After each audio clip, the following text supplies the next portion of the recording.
What's up, everybody? Welcome to GoJo and Golic. Mike Golic Jr., Mike Golic Sr., coming to you live from Sin City, Radio Row, Super Bowl 58 in Las Vegas, Dad. We have a great show for you guys today. We are presented by 1-800-Flowers.com, DraftKings official flowers spot for Valentine's Day coming up here. We got a great show for everybody today. As always, make sure you download, subscribe, rate, review it. Jessica Smetana going to stop by today. Stormy Bonantoni and Mike Lombardi from VSiN going to be with us in the second hour of the show as we get ready here to look ahead to the Super Bowl, the Kansas City Chiefs, the 49ers in town. Dad, you're going to be on the call for the game for Westwood One on the radio call of this, but just in general, as we've gotten in here and gotten situated in the city, did you ever in your wildest dreams think that this would happen, given where when you started covering this industry and this sport decades ago, the relationship with this city, with gambling in the NFL to where it is now? I mean, no shot. And you can pull old quotes from Roger Goodell and others high up in the NFL when there was talk of gambling in football years ago, how it would hurt the game and how it was such a negative impact on sports to have gambling involved, to where we are now is the NFL taking billions of dollars, from in legalized gambling. So it was a place that the NFL is normally last to come along on things because they don't have to. They're a bit of an iceberg in that way. That's exactly right. They have so much gravity about them. It's a perfect analogy, and they just don't have to. They're the biggest, they're the best, and they make the most money, right? And almost nothing can break them. They may get dented every now and then, but for the most part, they never get broken. So they're allowed to go with their own pace, and that's exactly what they did with this until they crossed all the T's and dotted all the I's, and then realized, like anything else in sports with owners in a for-profit business, how much money goes in our pocket? Yes. How much money? Yes. Wait. How much can go in our pocket? Wait, we can make what in this?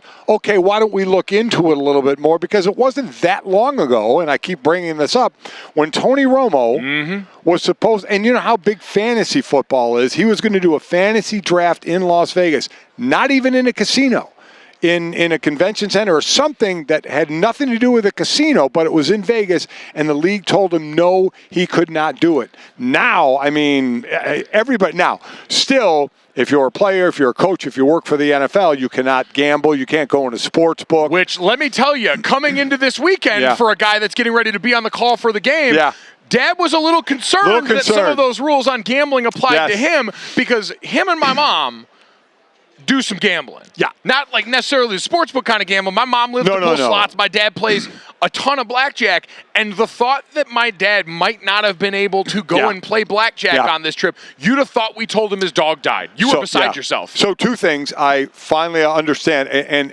it's basically around a sportsbook, which I don't go in anyway. I don't do that. I know I can't do that in working for Westwood One. Right. So I steer clear of that.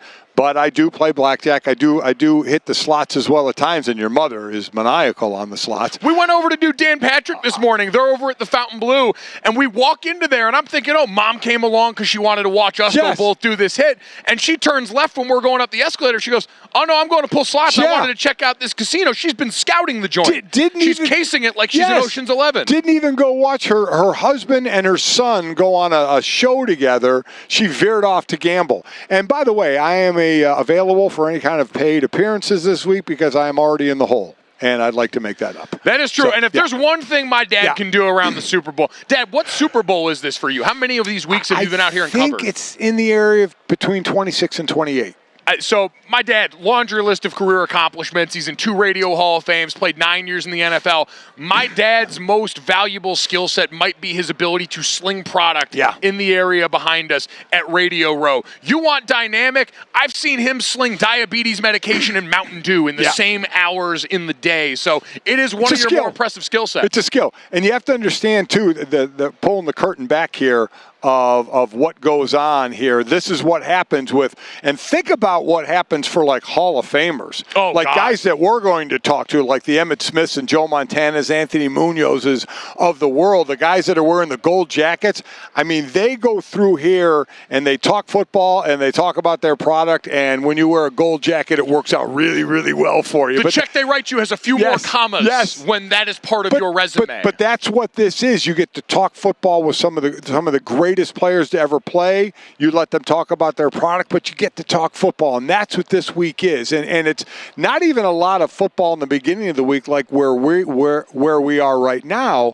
It's you kind of evolve to it, but obviously we'll talk football every day. But it's a long week. And for me, it used to be, what party can I go to? Now it's like, when can I go to bed? You're at the age now still of, what party can I go to? Well, and thankfully, as we've told you guys, we are live 4 to 6 p.m. Eastern during this week, coming to you from Las Vegas. 1 to 3 local here, which is really good for my physical health. Yes, it is. Yeah. You can have a lot of time to get up each morning and try and make it work and sweat it out here.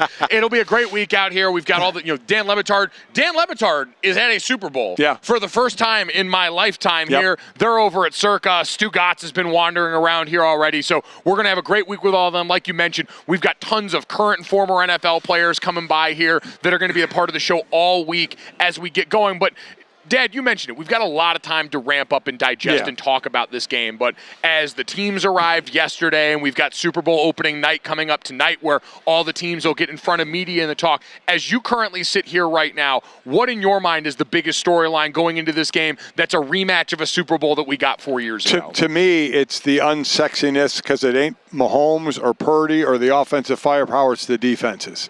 It's the defenses on how well they played. I mean, Kansas City and how well that defense played and what they did to who was going to be the MVP in Lamar Jackson, of what they did to them in the AFC Championship game. How that defense has picked up a lot of slack from the offense this year. Remember, this offense led, I think, with 32 or 33 drops during the year. They had 2 in the last game, and, oh, by the way, the 2 or 3. 2 were by Travis Kelce. Ironically enough, in that game, I believe, set the record for the most career receptions in NFL postseason history, passing Jerry freaking Rice. And that who is now Travis Kelce is chasing Jerry Rice in Super Bowl, in postseason stats, in Super Bowl stats. It's unbelievable what this guy's done. He's second on the all-time list for receiving touchdowns behind him as well. Has a chance to go out as the most accomplished postseason pass catcher of all time. But all that being said, it's the defense. It's the defense. The San Francisco defense, third in the regular season against a run, under 90 yards.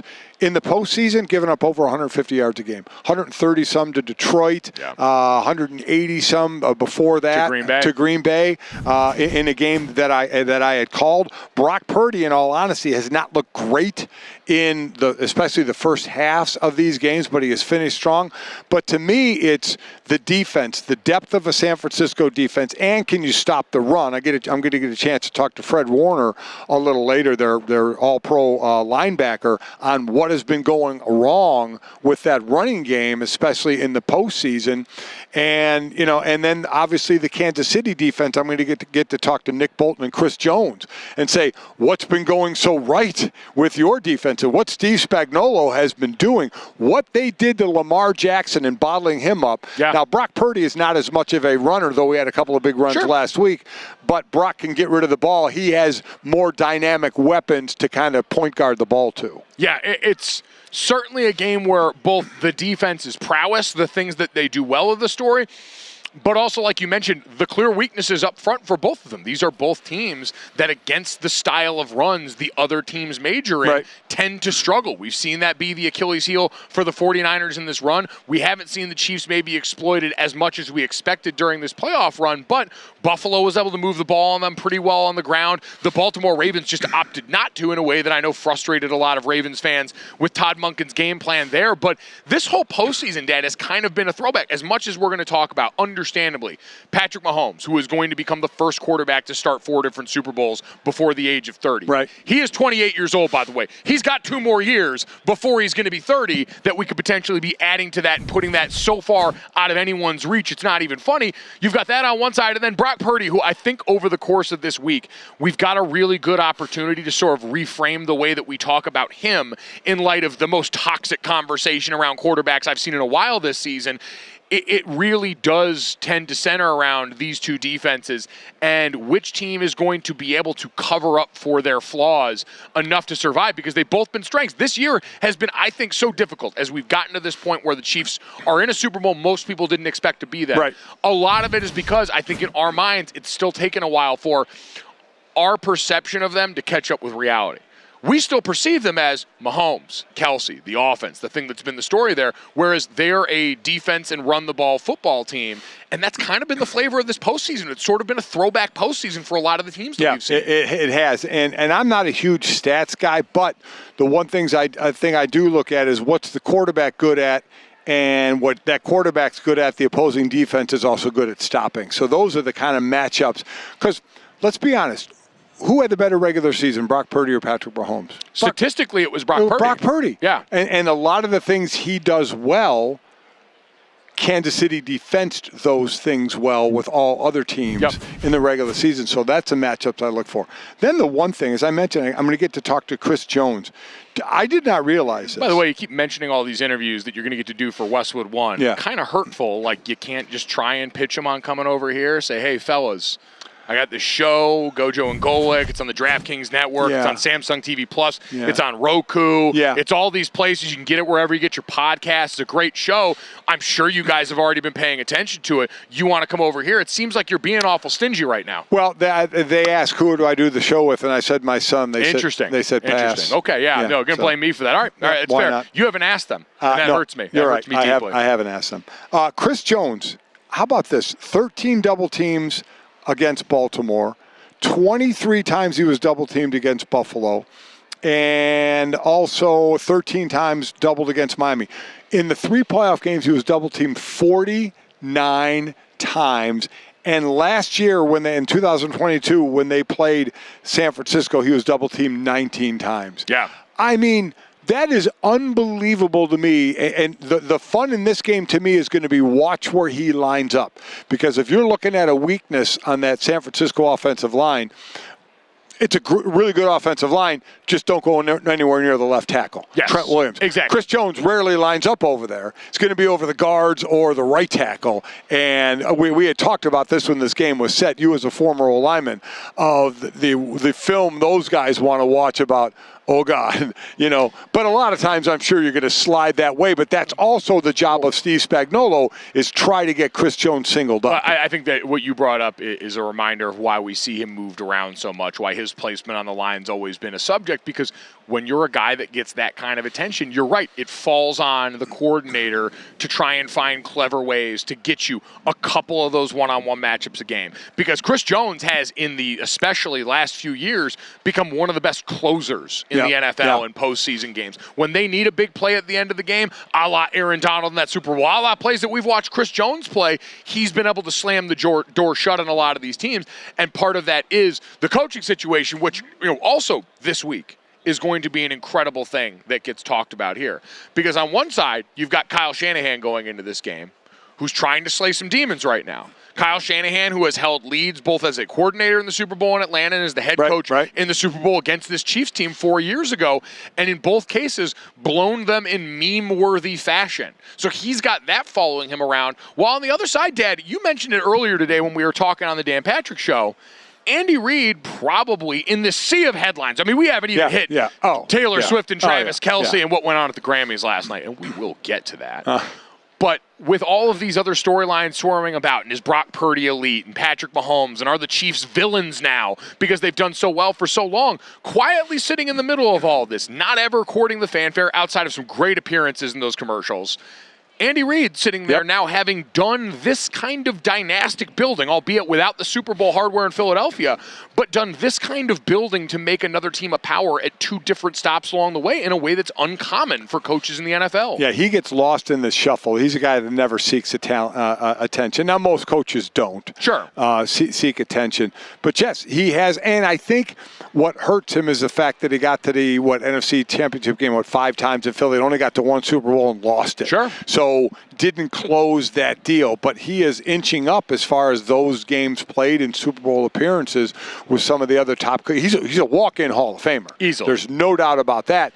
But people are looking at that and saying, you haven't gotten the payoff more than others have when you're talking about the elite. And that's the thing of it is, when you start getting compared to the elite, you find warts a little quicker. And that's what's going to be the knock on him is, yes, he got there, but he didn't win all the time. It's funny to consider that in an offseason, though, where we've talked so much about the coaching hires that went on around the NFL. Now that we've shut the door on the coaching carousel, and we've seen Bill Belichick left out of that. left out of the coaching carousel, the guy who's most people's answer for the greatest NFL coach of all time, didn't even get a chance to do this. What his quarterback did going down to Tampa saying, I can do it without you.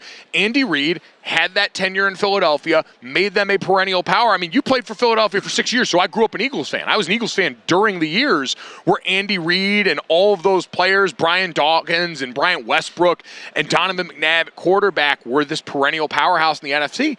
And he left and just built that somewhere else again. And so in an offseason where we saw, hey, Bill Belichick got the door shut on him, and we think in part because of personality, how he runs the organization. Andy Reid came in and was able to take a different place with different resources and different strengths and make it into now the premier dynasty in the NFL again in a way that we probably do not give enough credit. I will never forget, because I did have that infamous saying when Alex Smith was the quarterback of the Chiefs, and they, after the year... You want to bring this back up on your own. Well, wow, I mean, this is brave. This is more to pub Andy Reid.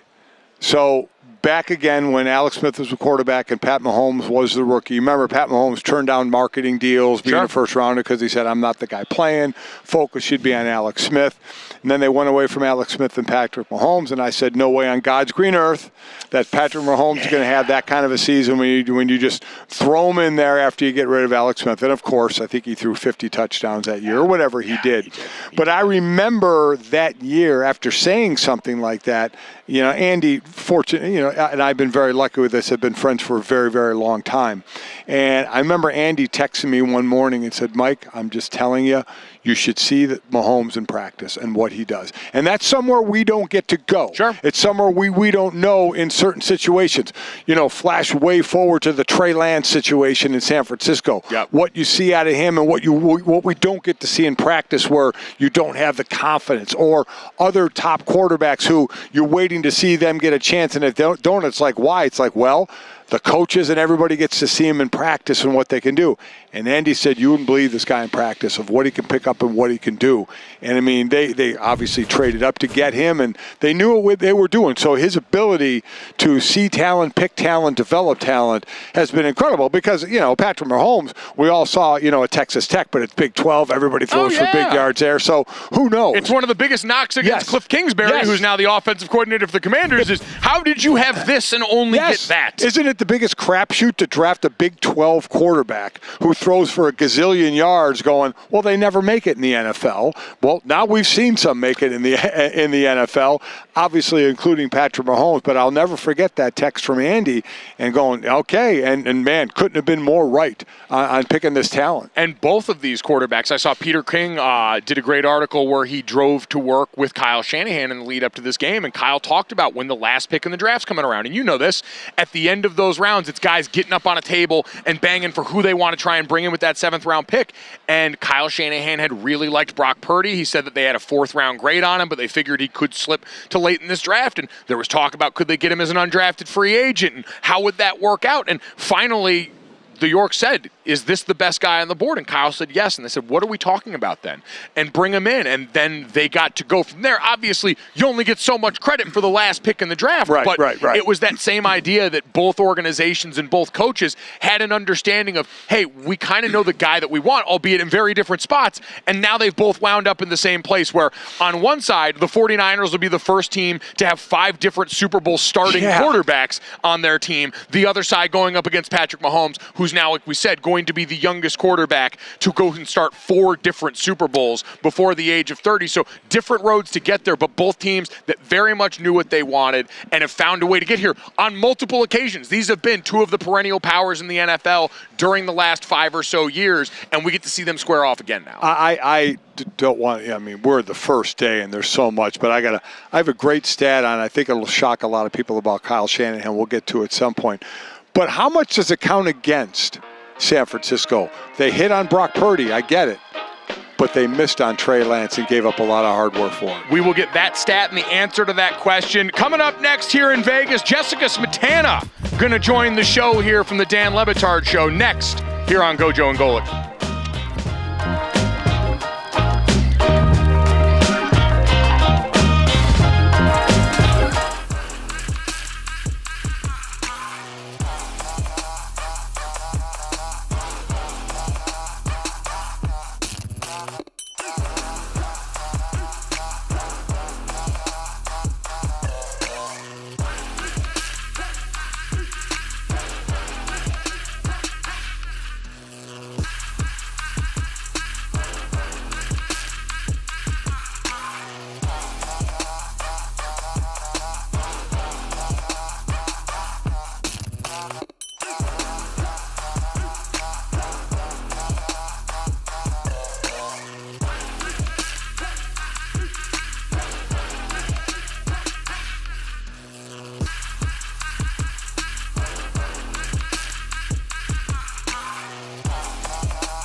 Welcome back to GoJo and Golic, live here in Las Vegas. We are presented by DiGiorno. It's not delivery. It's DiGiorno. We were just slamming pizza before we came on. It was definitely DiGiorno. Don't ask any questions about it. Otherwise, Mike Golic Jr., Mike Golic Sr., and we are joined here by Jessica Smetana, co-host of Golic and Smetty, the Dan Le Batard Show, who you can catch out here all week as well. How we doing, bud? I feel like it felt natural for you to introduce me as like Mike Golic III or something. Like, Yeah, I feel like that is true. I should be also a Mike Golic. Mike's Golic. I would always want to include her in our family since, again, her and Sydney are the same age, except she age shames me all the time. All the time. It's just so weird because Jess is technically, yes, Sydney's age, but is infinitely, like, more, like, I always feel like Jess is my age. Thanks. Like, it just So makes sense you're ripping your sister, who is a mother now, by the way. Well, I mean, yeah, being a mother and also doesn't make yourself, her any more mature. You're aging yourself like a lot. Yeah, I feel like. I am. Like, oh, my age. Yeah. 32. I don't know how old you are. 34. Boy, he's saying you look 34. No, I mean. Oh, I think that's what he's saying. I don't think anyone's saying that. The retinol is working, all right? Let's put it that way. Listen, fall back on that one. Oh, all right? that's good. That's off good. and running. Jess, how's it been so far out here? It's been Vegas-y. It's so Vegas. We have been here for a solid, 30 hours at this point, and I feel like I've been inside the entire time, just going from like casino to casino, conference room to convention center. It's So you we're really getting in it. ready to take a trip for about a week, right? So you prepare everything. Ask her how much cash she has on her. I forgot. I just She didn't- forgot. I mean, you can go to ATMs. I don't Can have you? a debit card. Yeah. What? Uh-huh. Yeah. Oh man. This is my most Sydney quality. I lost my debit card like 2 years ago. Shout out to Sid, by the way. Love Sid, but I do feel like she's someone who also misplaces her debit card. Oh yeah. If Sydney could find both her debit card and remember her PIN number in the same afternoon, I would be so impressed. But she knows your mother's debit card and That's PIN why number. she's my hero. And that's why the I'll dog be right the there. honorary second daughter anytime. Yeah. That is true. Uh-huh. Because Put that me in the entitles will. you to Waiting for your shopping credit sprees. card, huh? Make me an authorized user anytime. Oh, my you have God. a minute. It's all good. But yeah, it's been Vegas-y as hell out here. It has been super Vegas-y out here. Just for you, I feel like the last week or so has just been chock full of news where everyone's been trained right at you. You were the first person I thought of. Lewis Hamilton going to Ferrari, all that. I mean, the Formula One minute, historic that day. You looked like you were going to pass out after. I did. I was worried we needed to get you water here now still. How have you recovered from this news? Not well. I mean, it still feels like quite a shock. This last few weeks, between all the NFL coaching carousel and the college football coaching carousel still hasn't ended. Now we got Bill O'Brien news today. I mean, Formula One, it is just, sports never end, even in the offseason. Is this Brady going to Tampa? It's like if Brady went to the Cowboys, I feel like. It's bigger. It's Ferrari. Because it's Ferrari. Yeah, it's hard to describe Ferrari's impact on Formula One. They're the oldest Formula One team. They're one of the most popular Formula One teams, certainly, and very successful. But yeah, Lewis Hamilton also has his own brand and his own, allure about him. So combining those two things is like, most powerful combination of two things. And what's ever. what do we think he's making? But so much money. I read like $100 million, something. I don't know. I don't have the exact number. You could say as a comp, it would be like Notre Dame going to the Big Ten. It'd be like Notre Dame going to the Cowboys. I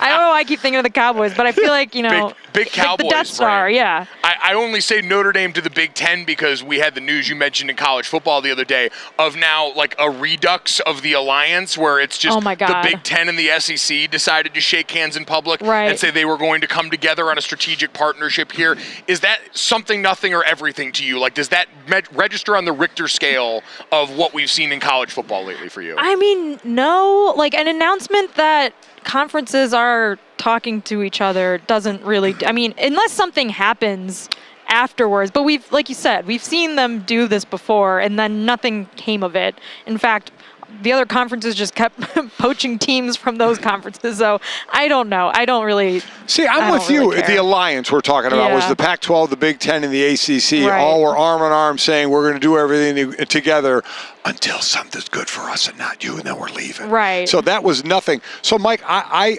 heard Nicole Auerbach talking about this, and I get it because they're the two biggest. As the analogy I made on the Dan Patrick show when you and I were on this morning was they're two prom kings who are banding together to overtake the world.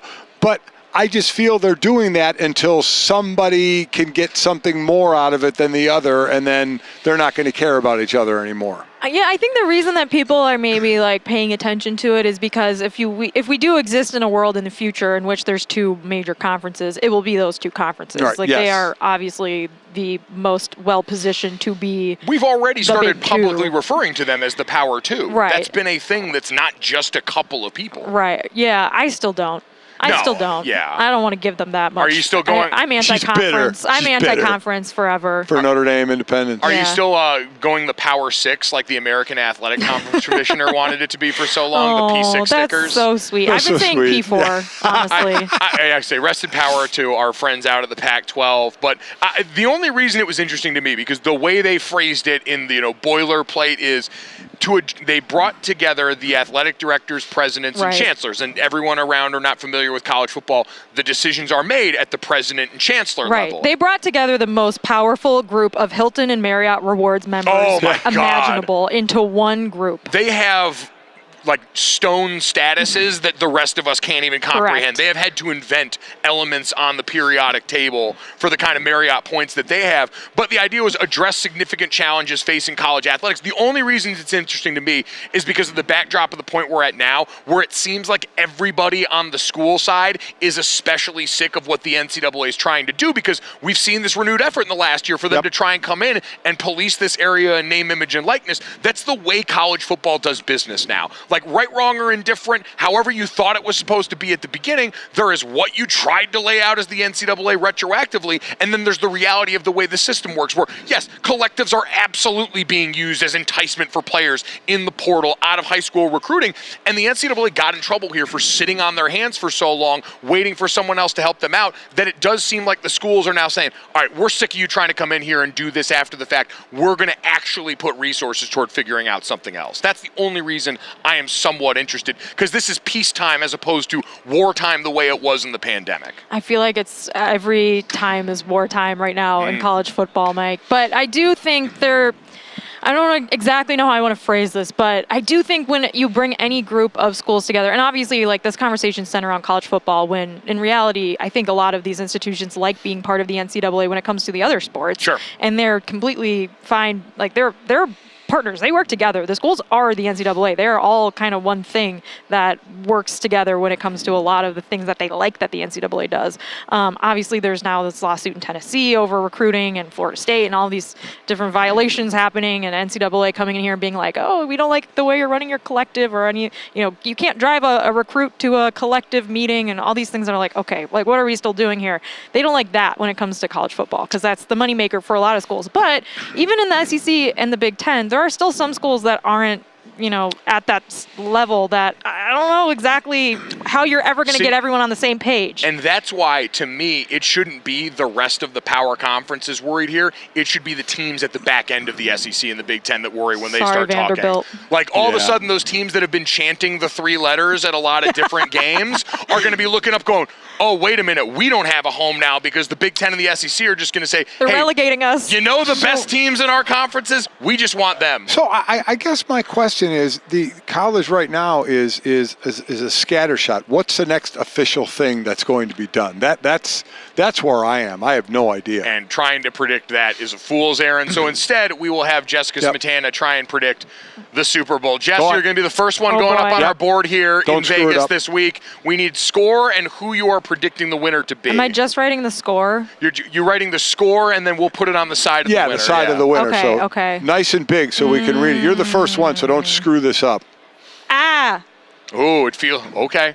I changed my initial gut reaction. All right, and who do you think wins? San Francisco. All right, so we've got 27-24 San Francisco. Oh, you've got to sign it. We'll have you do that off air here. Right. 27-24, so you like this 49ers to win, cover, and the over in this game. Wow. 47.5. It's going to be an exciting one. Our first pick. Nice. Golics, the brothers Golics, all three of us. All Mike's Golics up here.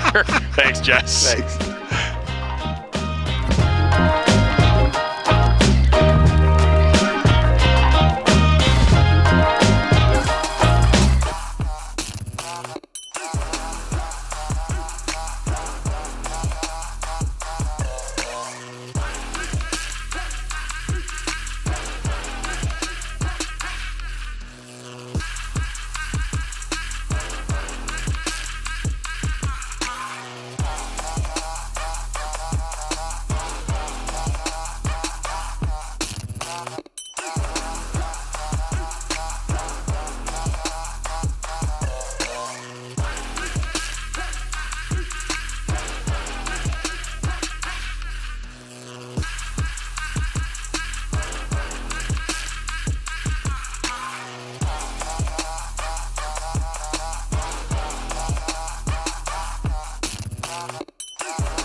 All right, welcome back to GoJo and Golic. Mike Golic Jr. and Mike Golic Sr. We're brought to you by Bayer Aspirin, the official sponsor of fans' hearts. And our heart's just racing here. My father, in I guess what's apparently your first Super Bowl appearance, you almost fell out of the chair. You unplugged yourself. The NASCAR pit crew over here had to come up and bail you out like 3 times. You good? It was pretty cool how everybody ran up here. Yes, I dropped my phone. I went to pick it up. I stepped on the cord. I unplugged the 2 cords I need plugged in. But I did plug them back in myself before the pit crew got here. That was impressive. And was able to straighten myself out. That's my first Super Bowl. I always get worried when a member of the elderly community takes a fall. Seriously? Like that. I was worried. I got enough with my partner Jess, Golic and Smetty age shaming me. I don't need you to do it. Well, we've established she's just another Golic sibling. She is. So it makes sense. She falls right into what we normally do. And what we normally do around here usually involves our friend Jessie Cofield, by the way, who's usually holding it down in Boston. She is obviously pregnant, couldn't make the trip out here. We miss Jessie. We're glad she's doing well.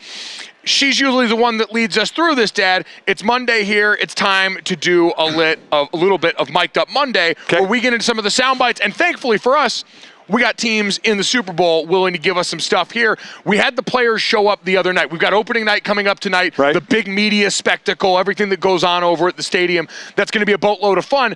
But as we get into Mic'd Up Monday, yesterday we had a cool moment where we had an interview involving 2 of the big stars of this game that play the same position, George Kittle and Travis Kelce, both stars and hosts of Tight End U, the summit that we see every summer, getting a chance to show each other a little bit of love yesterday. The king of Tight End U, man. He's best tight end in the league, and I mean, deservingly so this year. He's been playing lights out, playing the best football of his career, and really catapulting that San Fran team through the playoffs, man. And I couldn't be more proud of him and couldn't be more honored, really, to go up against George in another Super Bowl. Can't say enough amazing things about who he is as a guy and who his family is. Can't say a bad thing about him, man. Dad, it is interesting to consider both of these guys in this game. Travis Kelce is a guy that's got a claim to the best tight end ever. People are going to have that debate with him and Rob Gronkowski, and it's sort of a styles make fights matchup. We talked about Travis being the all-time leader in postseason receptions. If you watch him, not much of a blocker. He's willing. He gets involved enough for them to be able to run multi-tight end packages. But when you talk about Gronk, and certainly when you talk about George Kittle and the Iowa varietal of tight ends, George is one of the best 2-way tight ends the game has right now as a devastating blocker and a guy that in the open field is a nightmare to try and bring down with the ball. Listen, when you're from Iowa, when you play at Iowa, the first thing you learn to do is stick your face mask in the chest of the opponent. Oh, yeah. You're an offensive, no matter what position you play at Iowa, you are also an offensive lineman. Absolutely are, and you understand that. And he's a vicious blocker. And he doesn't just try and block you, he tries to finish you. And I appreciate that about him as well. But he had a monster year. Travis didn't have his normal year. Kittle had the year. Kittle was the All-Pro this year. The thing about George, though, if you look in the postseason, I don't think he's had over 40 yards in receiving yards, I believe, in the last few postseason games. So from that standpoint, it's been a while before he's been that major impact in the postseason. So we'll see if he is here. Remember, you have Ayuk, you have McCaffrey, you have Deebo Samuel, you have other weapons out there. So a lot of it's going to depend on what the defense is going to give you. Yeah, because I wanted to ask which is going to be the biggest factor in the game, but I think it's always going to be Travis because of what you mentioned there. For George Kittle on the other side, they've got other places they can go. That's an offense full of incredibly versatile pieces. Christian McCaffrey, outside of Patrick Mahomes, is one of the betting favorites to be the MVP if this were to go San Francisco's way. And so it takes a little while where George Kittle, they're going to have to use him to slow down some of this pass rush. He does so many of the dirty things that don't show up in the box score. Travis Kelce, you're one of 2 trustworthy receiving weapons that they have in this Kansas City offense. It's you and Rashee Rice, and then everyone else, you got to kind of hope when their number gets called, a la Marquez Valdez-Scantling, they're ready to go. So what's interesting, too, in this one is who covers tight ends. Yeah. Right? What's the matchup? Who would cover a Kittle? Or if you're going man, who would cover a Kittle? Who would cover a Kelce? Is it safeties? Are you doing linebackers? Well, how about this? Fred Warner for San Francisco has the best cover rate of any linebacker this year. Yeah, he's incredible. Nick Bolton, the linebacker for the Chiefs, 3rd. Of any linebacker. So both these linebackers, when asked to cover, have done pretty well. Now, lifetime against Fred Warner against Kelce, when they've played against each other, 6 times Kelce's been targeted. He's had 5 catches for like 63 yards. So he's had some catches there. It's good, which is what happens when it's good on good. Kyle Hamilton last week was a guy that hadn't given up a touchdown to a tight end all year, and the first drive they go down there on one-on-one against Travis, he gets got. So you're right. It's great on great in those areas. Yep. That's going to make this really fun. Speaking of greatness, a lot's been made of Brock Purdy's greatness or not throughout most of the season. Cam Newton has weighed on this on multiple occasions, including most recently on his podcast, where he made the point about where he believes Brock Purdy ranks just as a player on his own team. And if you really want to just be honest, if you add in the defensive talent and you add in the offensive talent, Brock Purdy is the 10th best player on his team. Okay, cool. Did he have a great game? Yes. Is he been playing out of his mind? Yes. Is he a quarterback that's hot? Yes. But he's still the 10th best player on his team. So, Dad, in honor of that statement, because while I don't know if he's the 10th best player on the 49ers, he's certainly down on the list there. Yeah. I want to draft the players in this game who you'd want to have. If you get to pick any player on each team and you've got a draft in terms of who you think is the best players in this game, I think for both of us it starts with Patrick Mahomes, right? I think the first 2 are easy. I think, all right, so the first one is clearly Patrick Mahomes. The second one would then be Christian McCaffrey. All right, so those are 1 and 2 off the board in a way that makes sense to me. Where would you go for the third best player in this game? Wow. Is it then Kelce? Is it Travis? The way he's playing right now, like postseason Travis Kelce this season, you could probably justify that. Yeah. I would say, for me there, I would either go him or Chris Jones.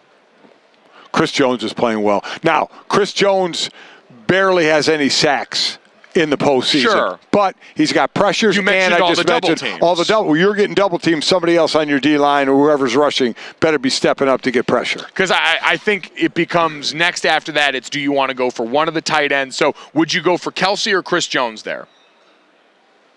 I mean, I know I'm a former defensive guy. You think I go defense, but you got to have a weapon to throw to. So you go Kelce. Kelce and Kittle at this point. Well, tough not to say Kittle, but Kelce for Kansas City is that main cog. So we go Mahomes, CMC, Kelce, and then after that, you going Chris Jones there, you going Nick Bosa there. I was going to say, if you're going defensive side of the ball, you go Bosa, you go Jones. I probably lean to Jones because the versatility of lining up inside, outside. He's going to line up over right guard, left guard, right tackle. I mean, he's going to move along to find that spot. Yeah. I would agree. So I think it's interesting to look at this game when we talk about, this is the worst Chiefs roster that Patrick Mahomes has had in a while, where I think we largely base that off receiver.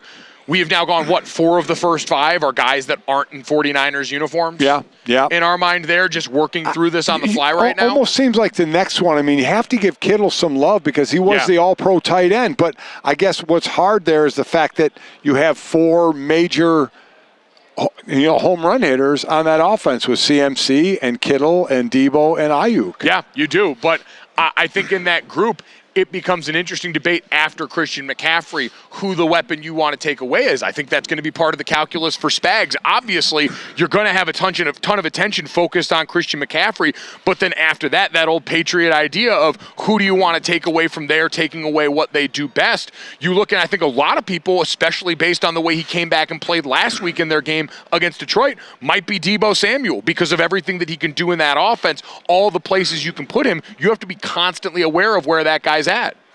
Then you look at, from that defensive side as well, where do you go as far as defensive backs for San Francisco? Because you have to play against Patrick Mahomes, Charvarius Ward, obviously an excellent player. And then, if you were to do it, the 2 best O-linemen in this game are Trent Williams, a left tackle for San Francisco, and I would say Creed Humphrey. Creed Humphrey or Joe Tooney. Or Joe Tooney, unfortunately. As Andy Reid said, it's a long shot. So let's take him out. It'd be Creed Humphrey and Trent Williams. Trent Williams. Trent Williams has about every accolade you can have except the Super Bowl title, and he is now in his first one. He's got a lot of accolades, but coming up next, we'll see if he gets one of the best accolades anyone could hope for this week. The member of our all-weekend team here at GoJo and Golic coming off this weekend next.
Welcome back to GoJo and Golic. Mike Golic Jr., Mike Golic Sr. We're presented by 1-800-Flowers.com. DraftKings official flowers for Valentine's coming up. Have you got that set for Mom, by the way? You figured that out? Valentine's Day is coming up. Is this news to you? Do I have to remind you?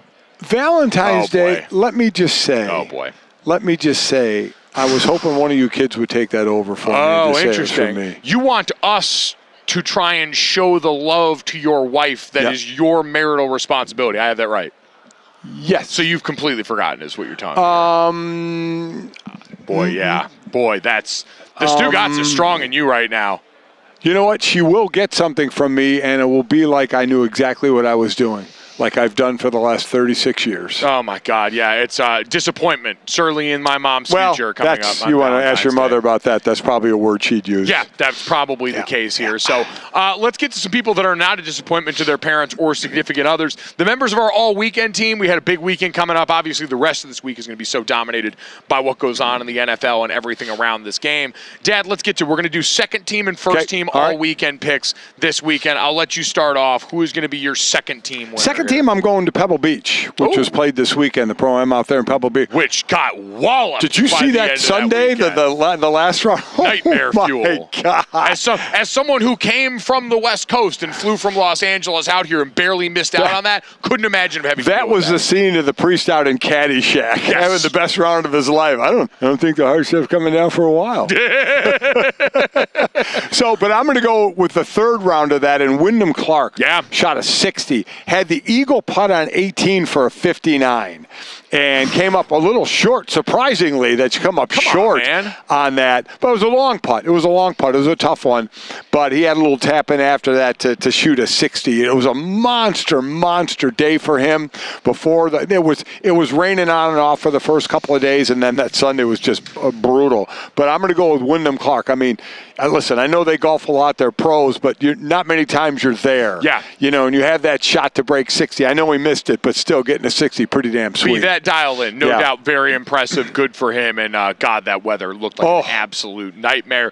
My second team pick, I'm going to go to a sport that never deals with weather, and say congratulations to Doc Rivers. Got his first win with the Milwaukee Bucks, I believe against the Dallas Mavericks over this weekend here, and he was also named the All-Star Game head coach for the East squad. He got the job by having the best record among the East teams with eligible coaches by February 4th, and Dad, he tried to kind of do the right thing in the most Stugatzian way possible, where he says, let me send my staff to go and coach the All-Star Game, and I'll go on a weekend-long vacation here. Incredible effort on that part there, but it sounds like they're going to make him work. Yeah, they're going to make him work. He's coached, a handful of games, and he's the coach of the All-Star Game. I mean, you have to just chuckle at that. It's one of those loopholes. It's like we saw, who was it last year, the quarterback that ended up making the Pro Bowl despite only having a handful of starts? Oh, my God, I forgot, because they go down the list of so many in that game. It's that same point where... How bad it is now, I'd have made the Pro Bowl if I was playing today. That is true. I mean, I'd have been like the 14th alternate and gotten the game somehow. Changed your financial future. It would have been on your Wikipedia page. Oh, let me tell you what, it'd be everywhere. I'd be leading. It would be the first thing after Mike Golic, comma.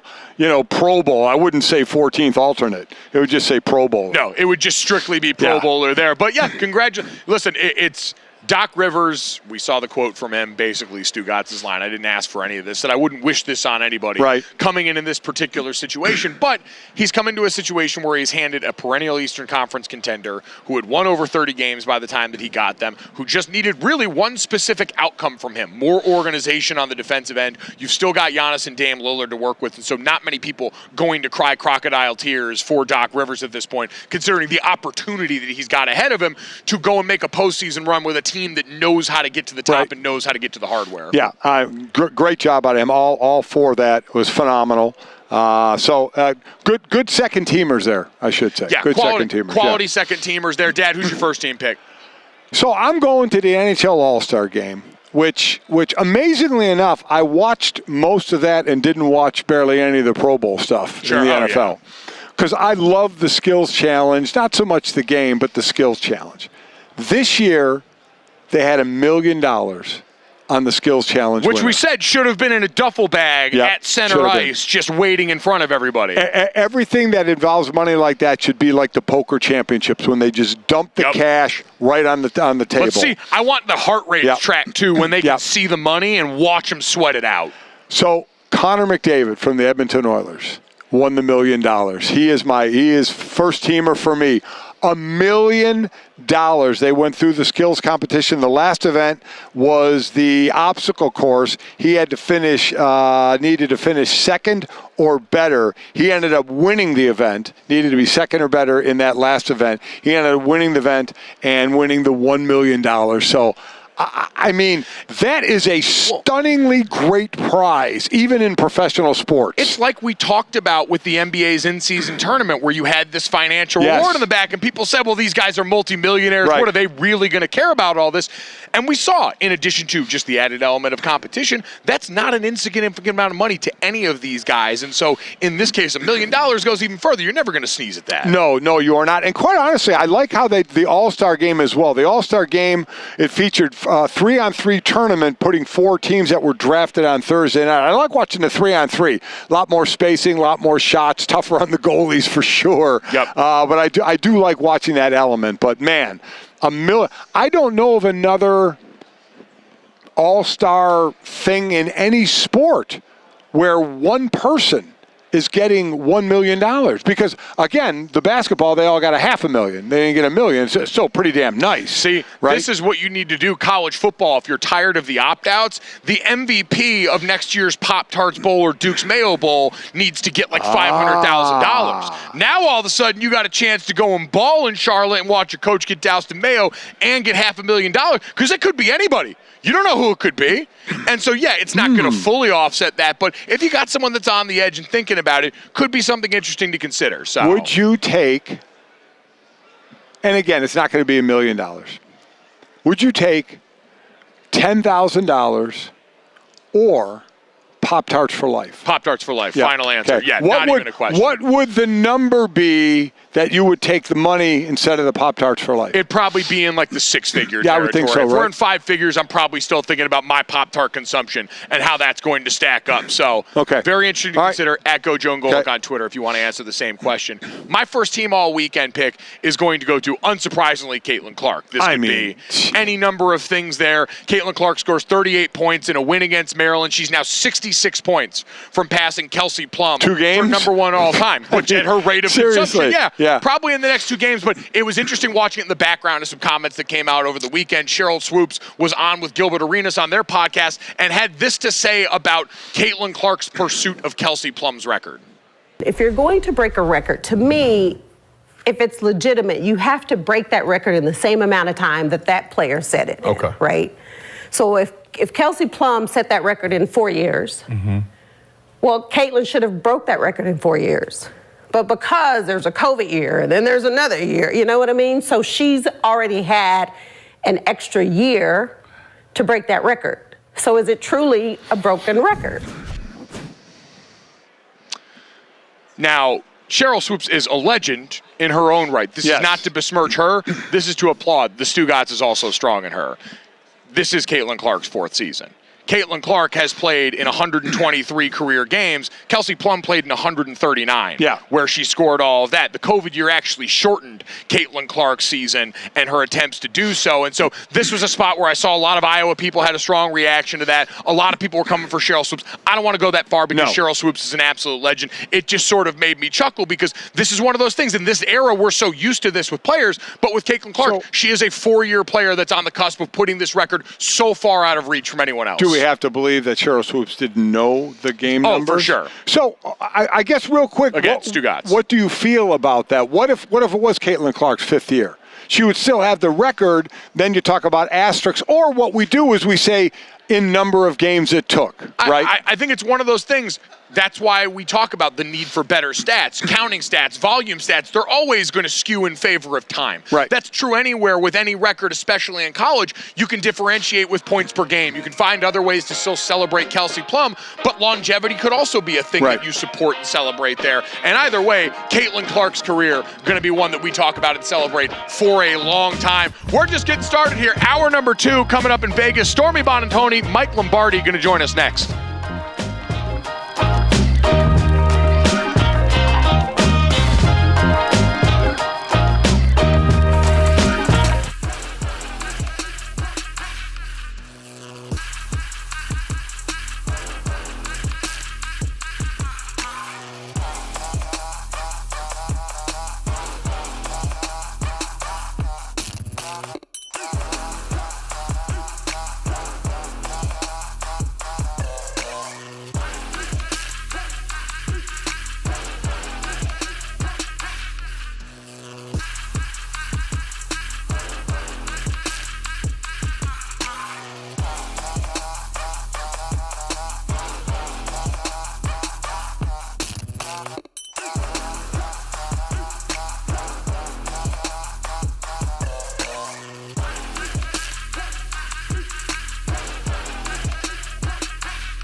Welcome back. Hour number 2, Monday here of Super Bowl week. GoJo and Golic live here from the DraftKings setup over at Radio Row. And a beautiful setup This is a great setup. We are presented by DiGiorno. It's not delivery, it's DiGiorno. And we are delivering 2 more great guests, which also means we get to come over to the Comfy Cows. Yep. Normally, we love to see Stormy Bonatoni, Michael Lombardi, anytime that they're around us and anytime they're with us, but especially out here because anytime we bring in friends, we get to sit in the comfy seat. Yeah. So, guys, welcome. How are you? Thank you. It's great. Good to be here. We're between the hedges. I feel like I'm at a Georgia football game. It's awesome, right? That is true. Nice. Yeah. It does. Very Athens-esque vibe to it right Plus, now. this is a couch where you could throw a pillow on here and take a good nap. Ooh, Which don't by the threaten end me of the with a week- good time. Yeah.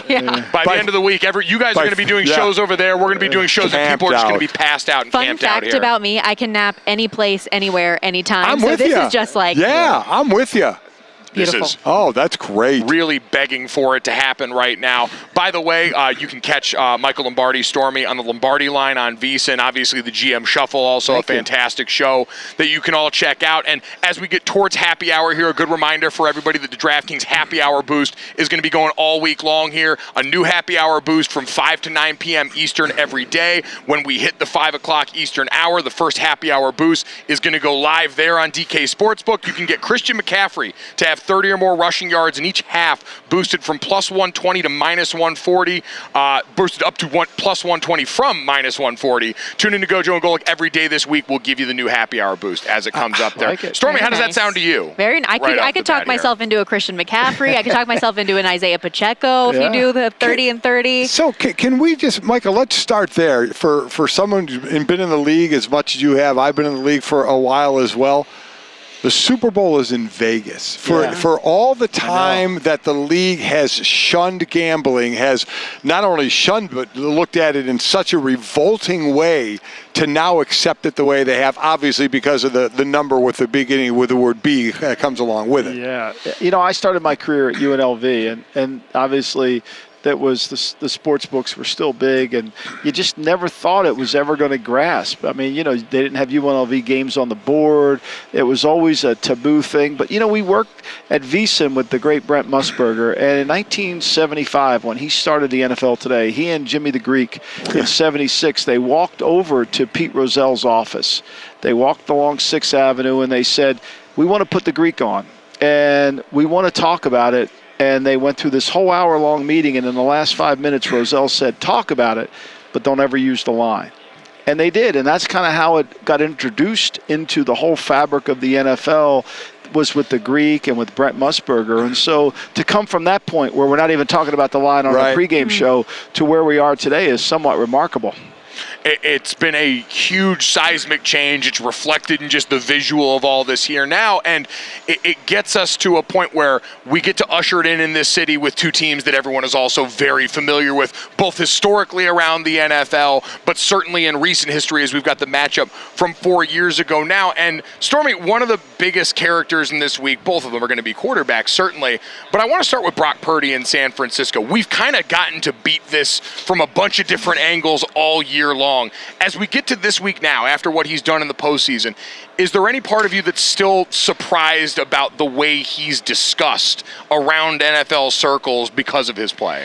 I think, and I don't know if you agree with this, it's weird to me the way that people view Brock Purdy as if he's been in the league for a really long time. And it's his second year period playing at this level of football, and he's taken the team to back-to-back NFC championships and now a Super Bowl appearance. And how many categories did he lead the NFL in this year? And people still act as if, you know, he's not supposed to be doing this, or he's not as good despite the numbers, which just doesn't make a whole lot of sense to me based on the evidentiary support we've seen on the field and what he's done. And even in games where he hasn't had like a full first half and second half performance, he's stepped up in the moments that are needed, especially in winning these 2 playoff games. Yeah, I mean, I don't get it. I really don't. We love a comeback story, and this kid's an incredible story. You know, from Arizona, he goes to Iowa State, 3-star, and then he starts 40-some plus games in college football and went and put Iowa State, Matt Campbell's, look at what he's done for their program. So the kid's won everywhere he's been, and for some reason, reason. It's just, I don't know whether it's because nobody saw it coming or what, but at some point you just have to say stop is enough, right? Like this whole idea that he's a system quarterback is ridiculous because you're a point guard. You're throwing the ball accurately to the people. They lead the league in yards after the catch. Yeah. Well, if you throw a bad ball in yards after into a receiver, there's no yards after the catch, right? So he's throwing them and leading them into running. And so I find it hard to believe that we're still debating this. All of a sudden last week's game turned the corner for somebody. Like they had this, oh my God moment. Give me a break, please. My favorite thing still is when Alex Smith went on ESPN and said, as the unofficial president of the Game Managers Club, this guy's not allowed in. It is amazing. And remember, even Richard Sherman on our show, Mike, said everybody loves a good underdog story except for the Brock Purdy story, which blows my mind. Now, Michael, let me ask you this, again, from your executive positions in the NFL. How much credit do you look at for the 49ers? Because basically when you you correct me if I'm wrong, when you take a quarterback in the 7th round, you're taking a bit of a flyer, right? Taking him that late. So how much credit do they actually get because they blew it so badly on Trey Lance of giving up assets to move up and end up giving him away? Well, I think one of the things you learn from this, so when Seattle signed Matt Flynn, big contract. Right. They trade for Charlie Whitehurst. Oh, and they draft Russell Wilson in the 3rd round. And Wilson ends up being the best player. Same thing happens here. Kyle had a 4th-round grade. He thought this kid could be a potential starter. That's a 4th-round player. Who had a 4th-round grade? The 49ers did. On Brock Purdy. On Brock Purdy. Okay, so they had that, and so they're getting, then the 7th round, they're deciding, what do we do? And everybody says, this guy could be a player, this guy. And Kyle made the decision, hey, this is the best player, and you got to give them credit for that. But where they deserve a ton of credit is, to me, they didn't begin with the end in mind. They let the player play. It's about how you play, not where you get picked.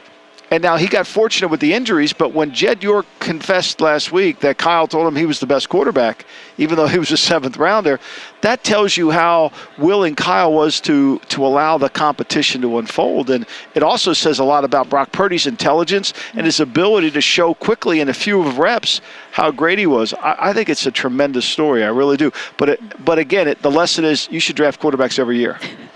That was fascinating to hear, though, from Jed York. Being open and honest and sharing that conversation that Shanahan said, listen, we love Trey. He's a good dude. We're going to keep on trying to develop him the best we can. But I think our 3rd-string guy's our best guy. And for him to now be in the position that he is, I think is freaking awesome. What a cool story. And that's why it bugs me that people aren't rooting for him. I know.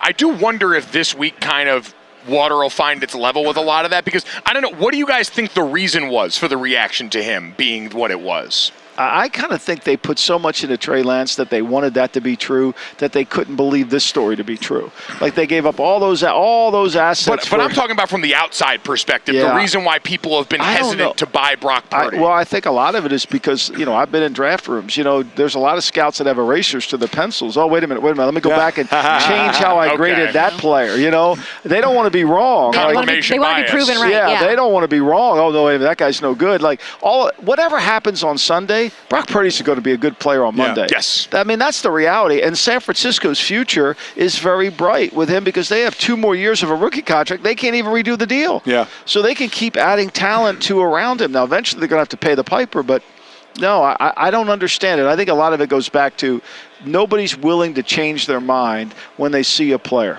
And you see that Mr. Irrelevant tag. Yeah, exactly. Yeah, and very soon though, Brock Purdy will be able to not have a roommate, like I believe he has now because of the amount of money he makes, how it gets burned up in San Francisco. So, quick for both of you, Mike, I'll start with you. When you first saw the matchup, when the championship games were over, what was your initial thought about the Super Bowl? My thought was San Francisco got to the biggest game of the year without playing their A game. They have not even come close. I would say they've probably been C+ in both games. I mean, really, you could say the Packer game was a C game for them. Yeah. So, this team is so good that they haven't even played. The best part of their team is their defensive front, and they haven't played well.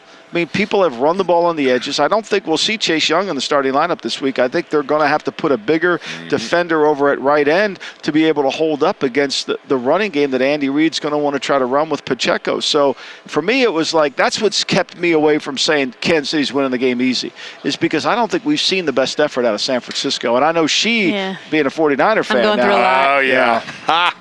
Yeah, I've been mental. So obviously lots of highs and lows in the NFC Championship game. So we're as down as a family as we could be on the couch watching that game at halftime. And then you start to feel that little bit of momentum creeping up, and then they're up 10 and this is really going to happen.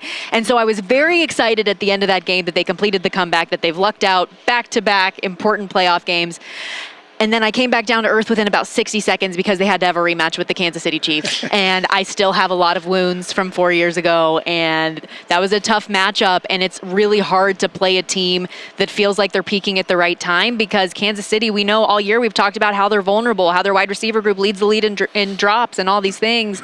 And now they're finding ways. They've adjusted their offensive philosophy. And I think they're going to be a bear come Sunday. Yeah, I agree. I mean, to me, but Andy Reid's worried because he's got to be telling his team, look, this is not who they are. Sure. You know, I mean, they gave up 9.6 yards per completion in the regular season. They're up to 12.3. You know, like they're 3 yards, and then running. They give up 4-1 during the season. Now they're at 5-6. So who are they?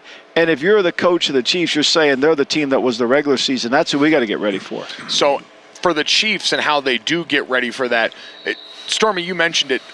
The conversation about what the Chiefs were during the regular season, Patrick Mahomes and these weapons, how different it is. Michael, from your standpoint, what was the turning point for Kansas City? How were they able to get from the team we saw struggling during the regular season to what seemed like a juggernaut the last few weeks? You know, one of my favorite sayings, Churchill said this. They asked him why he became prime minister, and he said, because fear does the work of reason. Because when they're bombing us in London, the fear of dying made people reason to put me as the prime minister. Losing on Christmas Day was their fear does the work of reason. They give up one completion after the first quarter. They give up 2 touchdowns for scores. They're embarrassed. I mean, Andy went home to eat his turducken, and it didn't taste right? And so, now look, we know this about Andy Reid. He doesn't like to call running plays. He hates them. Yep. But what he hates more than calling runs is losing. And so he went in that Monday after Christmas and said, here's the way we're going to play. Here's how we have to play. Here's what we have to do. Patrick Mahomes, stop worrying about throwing the ball down the field. We're going to take these things. We're going to run it more.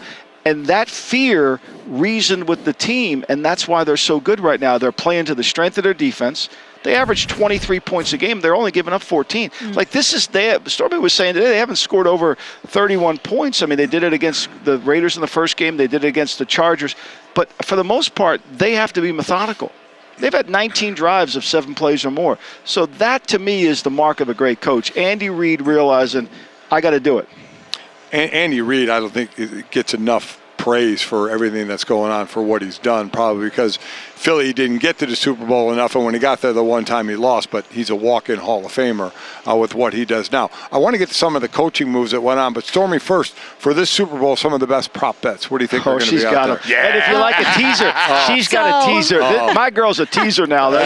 She's got them all, and she's been on a streak too. Like, she's been hot. Like, she won't brag about it, but she has been hot on these teasers. I've done well with the teasers in the postseason, and I do have another one. I know people usually in the betting community, they talk about how they don't like to tease totals, and I've been having a lot of fun with it. And so I do have an SGT in this game where I tease the Chiefs up, so you can take them on a 6-point or 6.5 or 7-point teaser up from 2 to either 8 or 9 in that wheeled house. So getting +9 with the Chiefs sounds awesome. And then in a game where we anticipate there being pretty limited possessions and a lot of running the football, under 54.5. So putting those together, I love that. That's probably my favorite bet. I love SGTs. I'm a Boy, loser. her eyes light up. Yeah, you know, look, I mean, she's on a roll too now. Wow. Can you tell I'm born and raised in Las Vegas, though?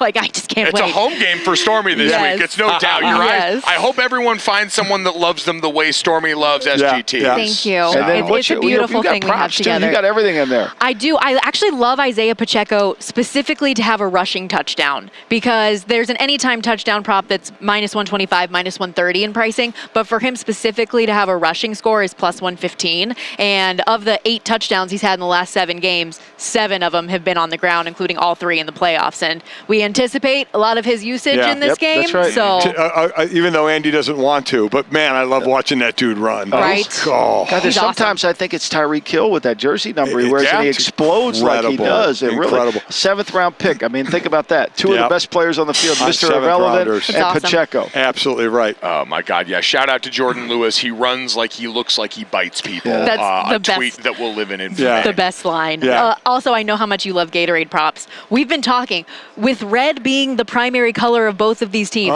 could we finally get, for the first time in the 57-year history of the big game, a red Gatorade? Oh, it's never been red. I didn't know Never been that. red. Isn't Really? that wild? Yeah. Absurd. I don't think it can happen. We argue about this on the show because you guys played, right? I mean, they're not going to put anything in the Gatorade tubs that the players don't want to drink. True. And if they don't if they've never drank red before, they're just not going to audition Mike, red. And that I would've will, been- and that I would've will been say, of the flavors, Yeah. red is down pretty far on the list of Gatorade flavors that That I would go have been to. horrible for you. Mike, who throws up before every game, would have had it was- red it was Gatorade not just cute. all over his what. Not All right, cute. about the coaching. The coaches Yeah. that get hired, I get it. But again, in your time in the NFL position of interviewing coaches, hiring coaches, why doesn't Bill Belichick have a job? I think why Belichick and Vrabel don't have a job is we're in this world of collaboration, right? So everybody wants to be a part of it. And when you bring somebody in with their dominating personalities, they intimidate the collaborative method. Now, I think it's ridiculous. I mean, really, Atlanta would be better off with Belichick, but they didn't feel he would be collaborative with Terry Fontenot, with Rich McKay, all that. And, when you have 6 Super Bowls, it's hard to challenge that. And you better have a lot of knowledge of your game to be able to say, this is what I think. And having worked for the guy, he'll listen to that if you come with good situations. But I think a lot of it was George Young, the old general manager of the New York Giants, used to say, a lot of people in the NFL guard their desk. And I think that's what happens why they do that. Okay. Nobody wants to upset the cart a little bit, because there's certain things that Vrabel would want to do. There's certain things that Belichick would want to do. But when you haven't won enough, maybe it's time to change. And I think collaboration is the key word. And I don't know why Vrabel lost his job. Yeah. I don't know why he doesn't have a job. I love that. Everybody loves their office, huh? They want to keep their Protect office. their desk. George used to say, guard their desk. And Walsh said this Walsh told me this in 1984. This is not the league of the best and the brightest. It's about people that have a relationship with the owner that can protect their jobs. And I think a little bit of that. Oh, well, Belichick lost this. Look, you put 6 Super Bowls on the table, you're going to get everybody's respect. And we talked about this on our show earlier, too, with Belichick. Could the Dallas Cowboys be an even better landing spot for him next year? Mike McCarthy on the last year of his deal if things don't work out. Nick Sirianni and the Eagles, so much talk this offseason about that job. There's potentially better landing spots next year. Well, that was my question, is either, neither, or both. Both of those, Mike Vrabel and Bill Belichick, back in the league by next season. I think people are going to smarten up. I mean, think about Atlanta's offseason. They declared they had no interest in Lamar Jackson, and then they declared they had and then they didn't want Bill Belichick. I mean, so they're on a roll. I mean, they're on a roll. And then you wonder why they've won 21 games. It's not all Arthur Smith's fault why they've won 21 games in 3 years. So I think there's a little bit of that. But I got to believe people will smarten up next year. I mean, Vrabel's too good of a coach. Yeah, I agree with that. I mean, the guy went into overtime against Patrick Mahomes, and his quarterback didn't complete a pass after the second quarter. Think about it. I mean, that game should go in the Canton Hall of Fame game for the most remarkable game. I don't know how he's not. So we want to get your pick, so we're going to save some time for that. But of the coaches that got hired, did one surprise you? And is there a surprise of a coach who did not get hired? Outside of Vrabel and Belichick. Well, I think Bobby Slovic going back because of what he did with C.J. Stroud, I thought that was a surprise. I think the McDonald hire with John Snyder is a really good hire. I think both of them will will synergize that organization. I think Pete had done really good things there, but I think they needed a little bit of a change. I was surprised Washington didn't even talk to Bill. He's from Annapolis. They wanted to go with Adam Peters. They're setting it up as if they're a basketball operation. The president, GM runs the team, the coach just coaches. Gotcha. That dynamic has never worked in the NFL. That doesn't work. We talked all season, too, about what an amazing coordinator Ben Johnson was and the assumption that he was going to get a job, but him electing to stay with Detroit, I think that was a big surprise to me at the time. Yeah. These coordinator hires are huge, and I think we saw Cleveland's hiring of Jim Schwartz made a big difference to their team. Yeah. Absolutely. I think in a lot of recent years have had coordinator names become very much household names over the course of these seasons, as the case with the God of coaches we've got coming up this weekend. So, guys, let's get the picks. We've got the board up here. We're getting everyone's picks in the week. I know it's early, so if you want to come back, especially since you're going to be at home in the set most of the week, you can change it. Stormy, we'll start with you. Who you got this week? I feel like I'm copying Jessica up here because we did our VSiN picks in our guide this week, and that was my final score, San Francisco 27-24. Really? I went Niners 27-23. I think I went that. You went Niners? Yeah, I did. What? Because here's why I went Niners. I did not anticipate that. I hate being on the side. There's no reason to support why you're picking the Niners, but I hate being when everybody thinks something. It's one of Walsh's great sayings. If everybody's thinking alike, no one's thinking. Everybody's thinking the Chiefs are going to win, so I went the other way. I was just hoping that my fandom was starting to rub It off. rubbed. It did. Don't you? Are you kidding me? I'm not going to. Plus, I won my first Super Bowl with it. Yeah, Plus, you I don't won want to my first Super the Bowl. TV that So, wow. Exactly. Nice See, flex. it all plays back. You can get more of this on the Lombardi line on VSiN. Guys, thanks so much. Thank you.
All right, we are back here, GoJo and Golic, live here. I'm going to be here all week at Yes, we Media are. Row in Las Vegas, Mandalay Bay. It's awesome. There's a sick Toyota here.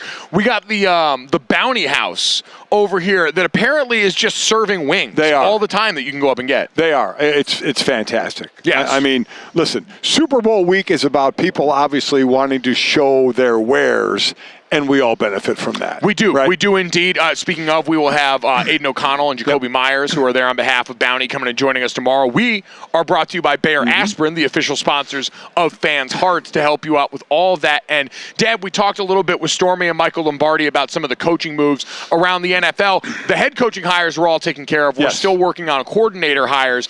And weird drama with Cliff Kingsbury over the weekend. Last time on Dragon Ball Z, he was fired from his job in Arizona. He was going and hanging out in Thailand. Then he takes the job this year working with Caleb Williams and the offense over at USC. And we had heard originally that he was going to come out here to be the offensive coordinator for the Las Vegas Raiders. At the 11th hour, bails, and now it sounds like we'll join the Washington Commanders, which led everyone, of course, to speculate about would they potentially try to move up in the draft from the 2 spot to the 1 spot and get Caleb Williams as their quarterback with all that familiarity. What did you think about that move? I was surprised. I thought he was going to end up here. It turns out in Las Vegas, turns out Luke Getsy is going to be the here, former which Bears I thought was coordinator. interesting because he and Justin Fields, it just didn't mesh at all. I didn't think Getsy got enough out of Justin Fields and what he could do from a play calling standpoint. So we'll see what happens here, whether it's Aiden O'Connell or somebody else. But with Cliff, first of all, I mean, it was an interesting hire, I thought, because, again, Cliff probably will prove he is going to be better off as an OC than as a head coach, as we've seen. But that's always an important hire because it was a defensive coach in Washington and Dan Quinn. So basically, when you hire an offensive guy, it's like that's theirs, right? Dan, while will oversee everything, I don't know how involved he's going to get in the offense. Remember the last time Dan was a head coach when he was in Atlanta, you had Kyle Shanahan there, who clearly was the head coach of the offense. So a dynamic that he's used to. So that'll be Kyle now in Washington. And I don't know if that means, are they going to move up for Caleb Williams because he knows him? We see all this cross-pollination all the time from coaches, in college to the NFL and getting a different quarterback. So I don't really put a whole lot to that as far as, now is Washington going to move up to get Caleb? I still think he's going number 1 to Chicago, even though now you start to read reports he doesn't want to go to Chicago. I mean, I think we've dealt with a lot of weird misinformation on that subject we for a have, while. and we also have seen some players pull it off. Eli Manning said, I'm not going to the Chargers, got drafted by the Chargers, and they pull off the trade. I remember Green and I were at that draft when that went on and kind of getting in the mix of that. Obviously, you have the whole John Elway situation. Don't draft me or I'll go play baseball. So you can have some power there if you choose to pull the string on it, but I don't think that's going to happen with Caleb Williams. If he, in fact, is going to be the top-rated quarterback by teams, he is going to be a Chicago Bear, I believe. I do think we've talked about a lot of what coaches look for in the jobs that were taken this offseason, and we'll get to how Dan Quinn got to Washington. A very interesting article in The Athletic by Ben Standig and Diana Rossini talking about the courtship of Ben Johnson and how that led them to here. But with Washington and Cliff Kingsbury as it pertains to what's in Las Vegas, which is, hey, Aiden O'Connell did some good things this year for them, but you're not sure if that's the long-term answer. Versus in Washington, you've got one of the top 2 picks in the draft, which means even if it's not Caleb Williams, Drake May. Yeah, you're talking about Drake May. You're talking about one of the 2 best players in this draft. A lot of momentum in terms of the capital around Washington. You can understand why Cliff did that. Now, the article I mentioned is about trying to understand why Ben Johnson did what he did, which is a question for a lot of people. We just said Stormy, probably the most surprising part of this offseason for her dad. The Commanders, I'd assume you see an article like this that talks about the twists in this and Ben Johnson's decision in his camp texting Washington while they're mid-flight on their way out to Detroit, and the quotes in here about people saying this is a terrible look for Ben's reputation and this is how you get a reputation around the league. Seems like a lot of effort by clearly Washington's camp to try and spin their new hire in a way that, to me, I don't see the strategy in that. This ends up making, in my mind, the Washington Commanders, who are a new regime, no Dan Snyder, you've got all these things that you're supposedly excited about. This reeks of desperation to try and justify your new hire at a time where I would just want to put what happened with Ben Johnson behind me and not talk about it anymore. I'm surprised with new ownership, which includes a Magic Johnson, who is a great face to have in front of your product, right? I mean, this gregarious, just really... Sure, he's the face, but, Josh Harris, it's a lot of NBA DNA to this. Exactly. So you start anew, you get the stench of Daniel Snyder out of there, right? I'm surprised they were last.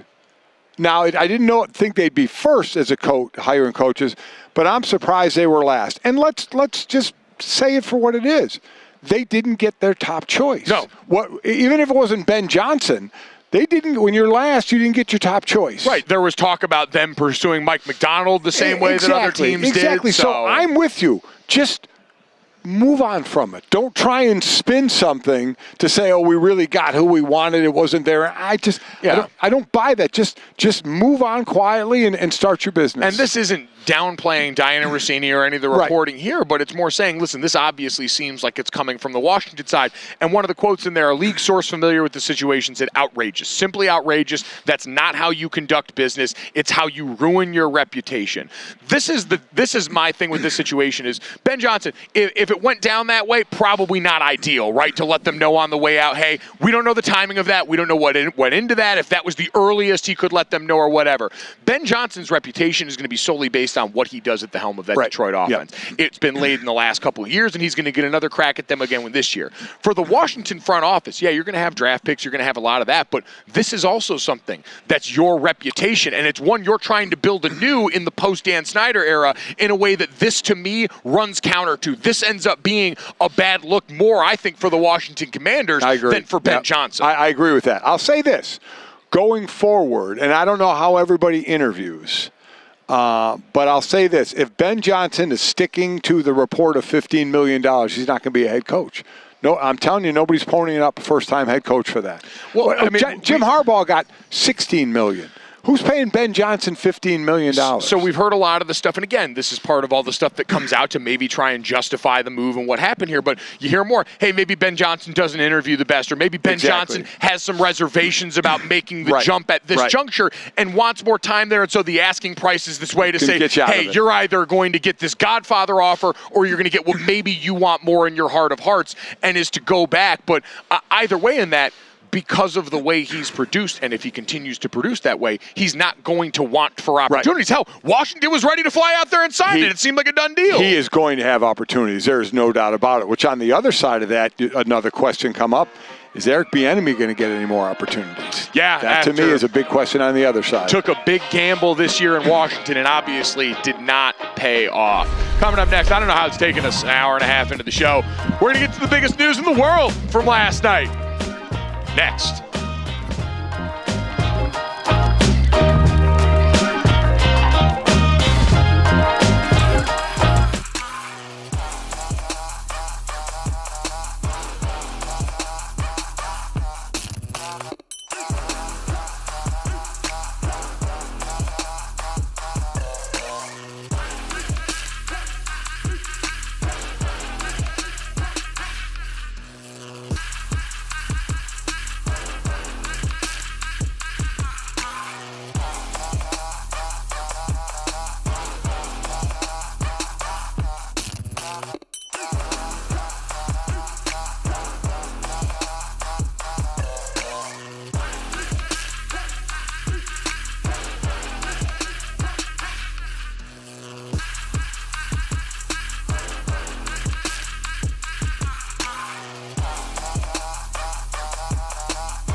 Welcome back, GoJo and Golic live from Las Vegas. We're presented by 100flowers.com, DraftKings official flowers for Valentine's Day. And Dad, speaking of flowers, one of the winners from last night at the Grammys here, Miley Cyrus, notched her first Grammy for the song Flowers, performed the song Flowers there as well. Incredible. Absolutely kicked ass during that. Even announced it. She was ad-libbing during. She was on fire. She was on fire. I'm not going to lie. I hadn't seen her in so long do anything. When I heard her name, I was a little surprised. Not going to lie. Yeah, no, it had been a little bit, but incredible album and incredible moment for you, by the way, coming back from here. Just ran for the world's longest pee. I mean, probably a good quarter mile inside the convention center here. How you doing? I would say my workouts, me and your mother work out at Orange Theory, help a lot on the treadmill. There you go. Shouts out. Didn't really sprint, but got a good probably 3/4 pace going. That went well. All right, I'm going to buy you some time to go and catch your breath here. Thank you. And remind people as we get ready for Cash It or Trash It here on GoJo and Golic. It's presented by DraftKings Fantasy Sports. You can check out what DraftKings has to offer this season with code GOJO, G-O-J-O, because life's more fun when you're in on the action. DraftKings, the crown is yours. Gambling problem, call 1-800-GAMBLER. Age and eligibility restrictions apply. Void where prohibited. See DraftKings.com for details. And our friends over at DraftKings have released some specials for the Super Bowl involving Taylor Swift, all named after Taylor songs. Here's some examples, Dad. 22, any quarter to have 22 or more points at plus 400. Karma, Travis Kelce, 0 receptions and a 49ers win. Ouch. Wow. Plus 3,000 right there. Shake it off, the 49ers to score first, Kansas City to win at plus 350. Today was a fairy tale. Travis Kelce scores a touchdown and the Chiefs win at plus 240. So some great options to check out there because, Dad, this has been one of the most dominant stories in the world of sports, in the world in general. And last night got a wonderful addition to that at the Grammys. Taylor Swift became the only artist in the history of the Grammys to win 4 Album of the Year Grammys. She won for her most recent album, Midnights, her 10th studio album. And in a day where me and the rest of the Swifties were putting on our clown makeup, reading all the signs, her website's down in black and white. She wears black and white there. All her social media accounts are black and white there. And what we thought was a symbol for the upcoming re-releases she's been doing with all her albums, for Taylor's reputation. This pivotal album, this Response, her Bad Girl era, Snakeskin, this violent, wild-sounding album that we thought was finally going to get a record. Instead, we still end up wearing the clown makeup because she decides to just go ahead and announce her 11th studio album that's going to be coming out now, The Tortured Poets Department, that will come out on April 19th. You saw me at dinner. We were out at dinner with our agent Lou, my mom, his wife Fern, and my phone felt like it was going to explode in my pocket. I didn't know what was going on, and I looked down, and everyone's just, did you see what she did? I got full body chills at that table, There are so many little things that are beyond me. Listen, I'm a Taylor Swift fan, but not that deep. I'm an inch deep and a mile wide. Swifties love you, by the way, now. Yeah, okay. And you know what? I'm happy Keep to it be that way. I'm happy to be loved by them. Yeah. I am. But I don't dive down these rabbit holes. I don't know that every single little number or word or movement means something. Like the watch necklace that she had last night that was set to Midnights. Wow. Had no clue about it. I mean, but it is unreal where the little things go in this. But I got some things with Taylor and Travis, if you'd like to. You do? Yes, I do. Really? Okay. Well, first off, just want to say congratulations. I know there were a lot of Swifties last night that were conflicted. They really wanted to see Reputation there get announced. It's going to come. Let's take the new music, guys. The Tortured Poets Department also got a little added element to it and a little flavor because, Dad, you know she's no stranger to albums that have a breakup theme to them or reference some of her exes throughout history here. And there was a clip yesterday that was going around from back in 2022. Her ex, Joe Alwyn, and Paul Mescal were having this little conversation, and they referenced a group chat that they had with Andrew Scott called the Tortured Man Club. The title of this album, The Tortured Poets Department. Everyone reading in and wondering if we might get a little Joe Alwyn diss track on this, which I know is right up your alley. I mean, you are so far over my head right now. Oh, it's incredible. Again, I'm excited we're getting a new album. I understand people wanted Reputation. I think this is going to be a ton of fun. In a year where, again, how has she done this? She's been on tour for basically the last 2 years now. She's also been flying back and forth to Chiefs games. We've talked about her flight path from Tokyo, where she's got the concert coming up this weekend, to get here in time for the game on Saturday and then sleep and then get up Sunday. She's been running around doing all this and somewhere snuck a new album in it. It's like she's got the clock from Harry Potter Hermione had where you just get to bend time to your will. It's insane. So if the Chiefs happen to win this game and I'm down on the field and if I interview Travis and she's there, the most I'm going to say to her is, you know what, really enjoy your work. What? That's all you need to say. What would you say to her? That's perfect. Would you get carried away? I'd burst into flames. My body would be reduced to atoms. I would simply perish. So you've got to compose yourself much better than that and represent us. There won't be any problem me composing myself because I don't know 99% of the things you just said. It's the gravity, though, Dad. It's like when I met Magic Johnson or any of those guys like that, they've got a certain gravity and aura to them. She's got her own gravitational pull. She's probably got her own area code, for Christ's sake. Yeah, we're all in her orbit, that's for sure. 2023, Travis Kelce's jersey ranking or album sales ranking for Taylor Swift? Who is higher? Who is higher? Who is better? I would probably say I'll go Taylor album sales. Taylor album sales, number 1. Travis Kelce, number 9. Which is surprising, by the way. Where was Jason on that list? Yeah, I'd imagine he was up there, don't too. Have that. Attendance for the Chiefs game and for the Eras Tour. Now, this is obviously in the favor. Chiefs attendance, 1.4 million. Taylor, the tour, 4.35 million. I mean, they made the joke last night, Trevor Noah, who was hosting the Grammys, that every section in the room Taylor walked by, the economy was stimulated in that area. She's basically grossed the GDP of a small country for every place that she's gone. Career games played to career songs for Taylor. Oh, it's got to be so far in favor of Taylor. I mean, again, we're on the 11th studio album here. There's been vault tracks to it. It's incredible. Kelce, 180 games. Swift, 243 songs. Playoff wins. Oh. Grammy wins. Okay, she won one last night? Yeah, she won. So she won one last night. She won one last night. Travis has now notched 3 playoff wins so far this postseason. Playoff wins total. Grammy wins total. I'm going to go. She's the only artist ever to have 4 Album of the Year wins, but as we saw in Jay-Z's very interesting speech last night where he was shading a lot of the voters for the way he felt his wife Beyonce was treated, Beyonce actually the all-time leader in Grammys herself. I'll go Travis Kelce playoff wins. Travis Kelce, 15. Taylor Swift, after last night, 13. Wow, 13, Taylor's lucky number, which bodes very well for the Chiefs in the Super Bowl. I'm not getting into all the variations I'm just telling you. But I'm not getting into the list of 13s that I have there. Oh, you've got the 13. Oh, come on. Horrific. Super Bowl 58, 5 plus 8 is 13. Okay. February 11th, 2-11, oh that's my God. 13. Versus the 49ers, 4 and 9. Oh, my God. 13. 1 seed versus 3 seed, 13. Oh, my God. Brock Purdy. What are we doing here? Brock Purdy's jersey Anyone's number. putting money on the Niners at this point? Yeah. You're fighting God. You're fighting God herself. Swift has made 12 game appearances. Super Bowl will be 13. Travis and Taylor were both born in 1989. Go ahead and do it to me. Okay.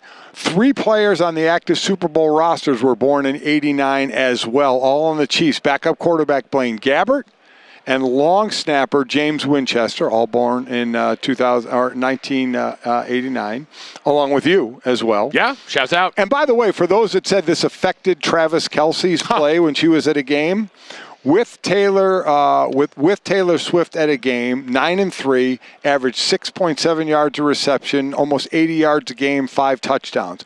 Without Swift at the game, 4-2, 6 yards per reception, that's less. 50 yards receiving per game, that's less. And 3 receiving touchdowns, that's less.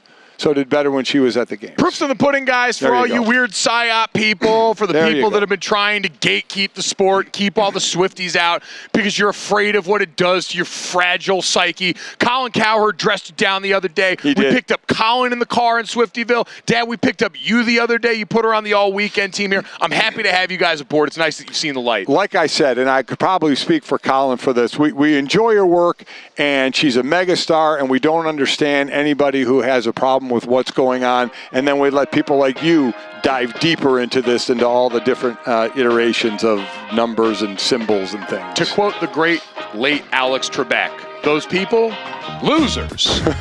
Losers.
mentioned day one. I'm not going to lie. I'm already tired.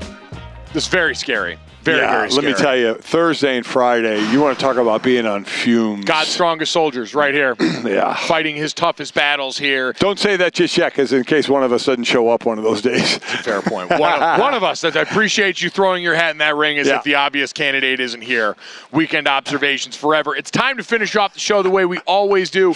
This, that, and the third. 3 quick stories to send you off onto the rest of your day. As always, make sure you download, subscribe, rate, review us, leave us a 5-star rating. Check us out here this week only. Live Monday through Friday from 4 to 6 p.m. Eastern. The best of GoJo and Golic going to be on 8 to 10 a.m. Eastern during what our normal time slot is. We'll be back there next week, but we're out here in Vegas, so we got a party. I just figured out, I did the math, so each day we're on, people can see us for 4 hours. 4 hours? Used to that. Wow. I know there's nothing in there that says 13, but, that's still nice. I mean, 1 + 3 = 4 if you want to stretch that out there. 1, 3, 13. Exactly. Whatever. I'll give you one better, and we'll say we are presented by DiGiorno. It's not delivery, it's DiGiorno. So let's deliver 3 quick stories to everyone to get out here. And this one pretty interesting, Dad. We've talked, unfortunately for the 76ers, it's been a rough few days of news. Joel Embiid and that torn meniscus going to have surgery now. Now, there were 2 surgical options, one that would have put him out for months and would have been very difficult.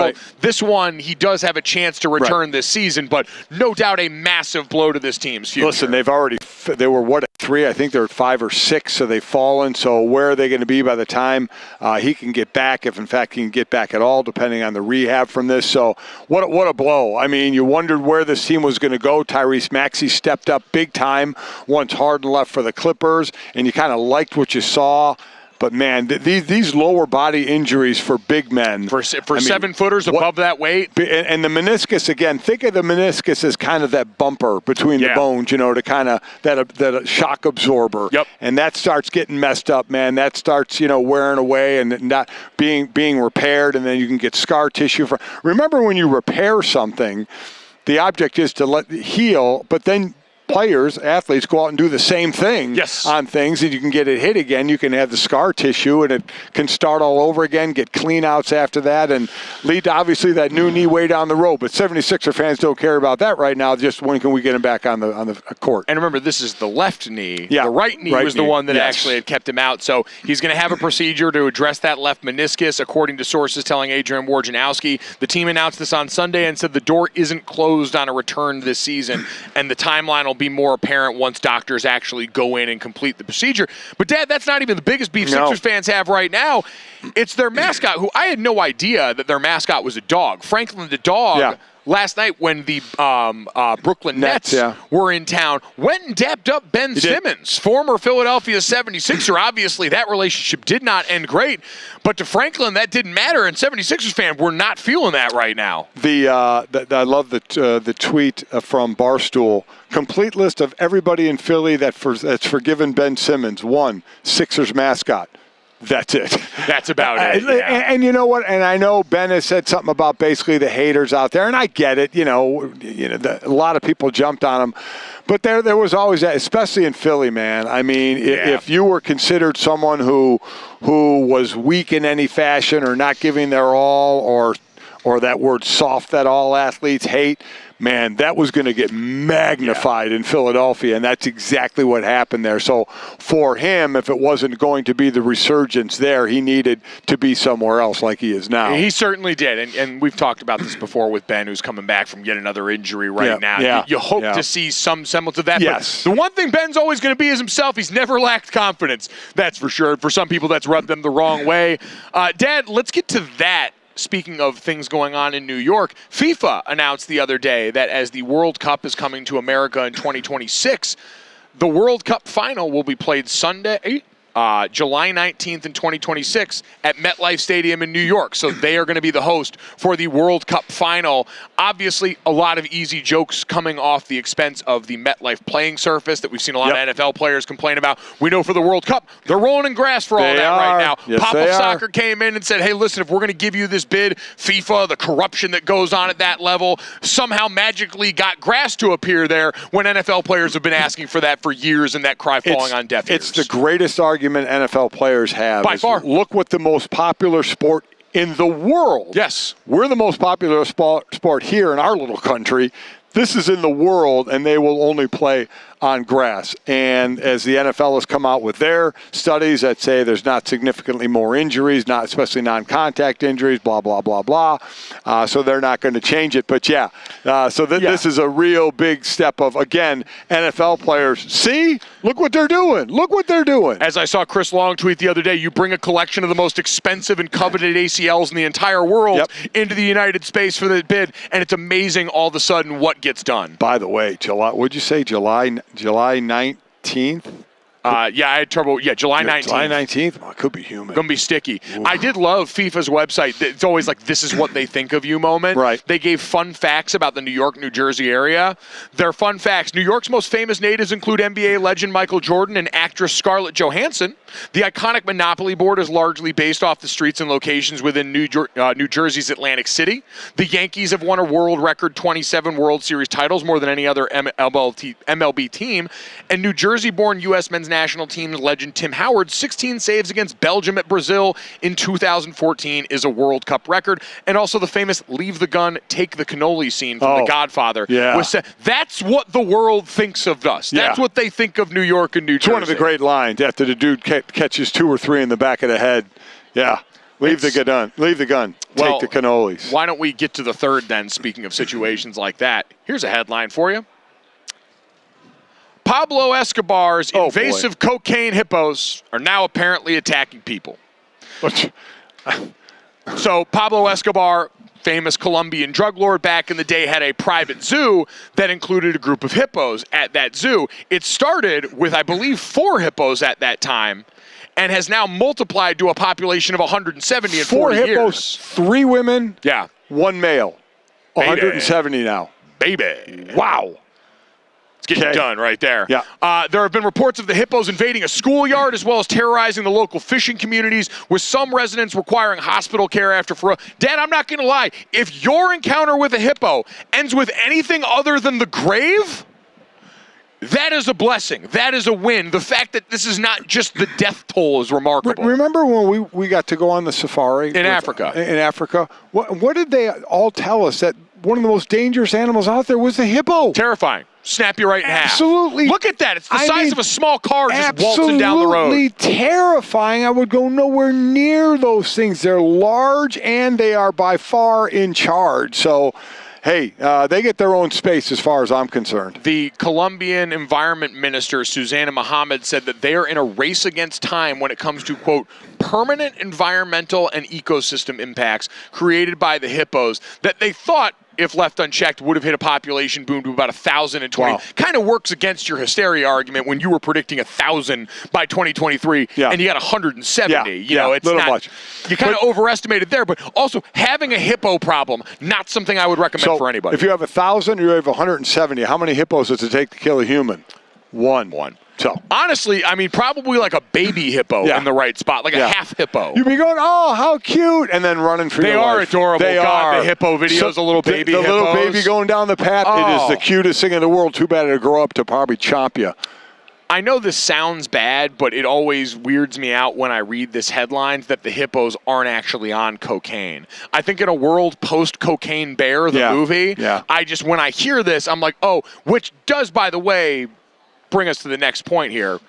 We probably need to get the sequel in the works and just have it be, oh, the hippos actually got into cocaine. So, in all honesty, what would be the next animal you would like to have on cocaine for the movie? I want cocaine hippos. You want cocaine hippos? We've got this story. Like, the whole point of Cocaine Bear is it was based on true events loosely. Now we just need cocaine hippos to go the same route. The base text is already written. You know where I'm going? Cocaine gorilla. Oh, man, yeah. I mean, could you imagine? Cocaine gorilla. No. That honestly sounds like something you could find in Vegas. Yeah.